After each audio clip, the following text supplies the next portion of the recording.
Следственными органами Следственного комитета Российской Федерации по Республике Коми по размещенной в социальной сети информации о частичном обрушении стены многоквартирного дома по улице Мира в поселке городского типа Синдер проведена процессуальная проверка, по результатам которой возбуждено уголовное дело по признакам преступления халатность.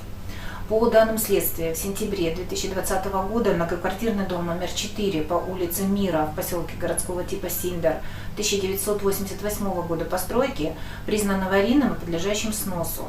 К настоящему времени все квартиры 2 и 3 подъездов, отключенные от отопления и водоснабжения, между которыми произошло частичное обрушение стены дома, расселены. В 3 квартирах, расположенных в подключенном к системам жизнеобеспечения первом подъезде дома, проживают 5 граждан. Решаются вопросы предоставления им жилья из маневренного фонда. Какие-то ремонтные работы в доме, может быть, в подъезде проводила управляющая компания, либо представители администрации? Нет. Не проводили никогда. Когда крыша обваливалась, вот чуть-чуть крышу залатали, на подъезде, потому что детей здесь много жило. И там 3 детей, у меня 3 детей. В общем, весь подъезд с детьми жил. И из-за этого вот они вот и залатали крышу чуть-чуть. Администрация предлагала вам переселиться из данного жилья? Нет, говорили, что нету жилья. А если сегодня пришли и предложили, то то же самое. Сегодня вот именно 2 квартиры предлагали. То же самое там, потому что я была в тех домах.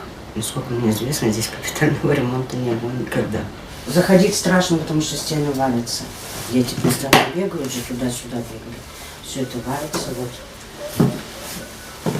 Потолок тоже обвалился. Страшно ходить. Если бы еще не ПВП на потолке, вообще было бы страшно. Стены заделать, не стали, уже смысла не видели. Щиток стоит, на него постоянно вода текет. Когда дождь, когда не дождь, когда трубы текут, там непонятно что. А управляющая только клееночку положила и все. По уголовному делу проведен осмотр места происшествия, изучается изъятая документация, связанная с техническим состоянием дома и признанием его аварийным. Допрашиваются жители дома, а также лица, обладающие информацией, имеющей значение для дела. В рамках уголовного дела будет дана правовая оценка действиям, бездействию ответственных должностных лиц.